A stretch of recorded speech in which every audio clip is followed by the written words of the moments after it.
Hello everyone, once again welcome back to our YouTube channel nursing notes. आज की इस class के अंदर हम डिस्कस करने वाले हैं ट्राइकस्पिड एट्रेशिया के बारे में। यह एक कंजीनाइटल हार्ट डिजीज है। पीडियाट्रिक नर्सिंग या फिर कह सकते हैं चाइल्ड हेल्थ नर्सिंग के अंदर इसका टॉपिक है। तो इससे रिगार्डिंग आपका 8 नंबर का क्वेश्चन बन सकता है। इंपॉर्टेंट टॉपिक है। इसके अंदर हम देखेंगे इसकी definition, etiology, clinical features, diagnostic test and treatment के बारे में।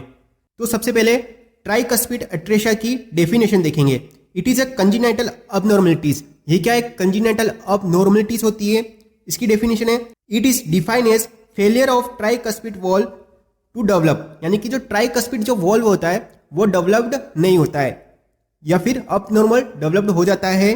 सो that there is no communication from right atrium to right ventricles. जो राइट एट्रियम होता है और राइट वेंट्रिकल के बीच में जो ट्राइकस्पिड जो वॉल्व होता है वो सही से डेवलप्ड नहीं हो पाता है, जिसकी वजह से ये कंजीनाइटल डिजीज हो जाती है। मतलब कि राइट एट्रियम और राइट वेंट्रिकल के बीच में ट्राइकस्पिड जो वॉल्व होता है, ठीक है, वो सही से डेवलप्ड नहीं हो पाता है और उसके बीच में कम्युनिकेशन नहीं हो पाता है। तो इस वजह से कंजीनाइटल हार्ट डिजीज होती है। तो ये थी इसकी सिंपल डेफिनेशन। नेक्स्ट अब बात करेंगे ट्राइकस्पिड एट्रेशिया के इटियोलॉजी के बारे में। तो फर्स्ट वन है मेटरनल इलनेस, यानी कि मदर को कोई डिजीज हो, उस कंडीशन में ट्राइकस्पिड एट्रेशिया हो सकता है। नेक्स्ट रेडिएशन इफेक्ट्स की वजह से बहुत सी बार क्या है कि प्रेग्नेंट वुमन एक्सरे होता है वो करवा देती है, उस वजह से भी क्या है, रेडिएशन इफेक्ट की वजह से भी ट्राइकस्पिड एट्रेशिया हो सकता है। नेक्स्ट क्रोमोसोमल अबनॉर्मलिटीज की वजह से भी होता है। नेक्स्ट जीन्स डिफेक्ट की वजह से। नेक्स्ट हेरेडिटी की फैक्टर की वजह से भी क्या है, ट्राइकस्पिड एट्रेशिया होने के चांसेस होते हैं।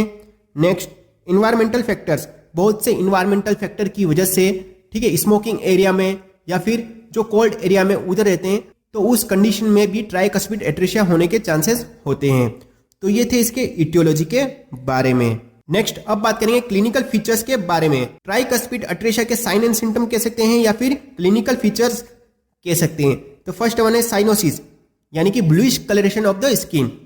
Next tachycardia, increase the pulse rate. Next है dyspnoea, difficult in breathing. Next rapid breathing, patient को क्या है, रैपिड ब्रीथिंग होगी। नेक्स्ट कूल क्लेमी स्किन, जो पेशेंट की जो स्किन है वो कूल एंड क्लेमी हो जाएगी, ठंडी हो जाएगी। नेक्स्ट लास्ट वन है क्रोनिक हाइपोक्सेमिया विद क्लबिंग। तो ये साइन एंड सिम्टम होते हैं ट्राइकस्पिड एट्रेशिया के अंदर। नेक्स्ट है डायग्नोस्टिक टेस्ट। ट्राइकस्पिड एट्रेशिया वाले पेशेंट के अंदर कौन से डायग्नोस्टिक टेस्ट करते हैं? तो फर्स्ट वन हिस्ट्री कलेक्शन, जिसके अंदर आ जाएगा मेटरनल इलनेस है या नहीं है। जो फैमिली हिस्ट्री है उसके अंदर किसी को पहले ट्राइकस्पिड एट्रेशिया हो गया है या नहीं है, वो इसके अंदर हम फैमिली हिस्ट्री, पूरी इलनेस हिस्ट्री लेंगे। Next physical examination, head to toe तक इसका एग्जामिनेशन करेंगे, inspection, palpation, percussion, auscultation. Next ECG करेंगे। नेक्स्ट चेस्ट एक्सरे, इसके बाद इकोकार्डियोग्राम एंड एंजियोग्राफी। तो ये डायग्नोस्टिक टेस्ट हम करते हैं ट्राइकस्पिड एट्रेशिया के अंदर। अब देखेंगे ट्राइकस्पिड एट्रेशिया के मैनेजमेंट के बारे में। तो फर्स्ट मैनेजमेंट है मेडिकल मैनेजमेंट, जिसके अंदर प्रोस्टाग्लैंडिन ई ड्रग देते हैं 0.1 mg पर kg पर बॉडी वेट के अकॉर्डिंग पर मिनट, ठीक है, ये होता है medical management. Next surgical management, palliative treatment, जिसके अंदर प्लेसमेंट ऑफ स्टंट हम प्लेस करेंगे।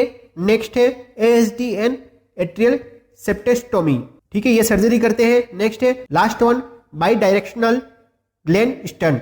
तो ये स्टंट हम इसके अंदर प्लेस करते हैं। ये था हमारा सर्जिकल मैनेजमेंट ट्राइकस्पिड एट्रेशिया वाले पेशेंट के लिए।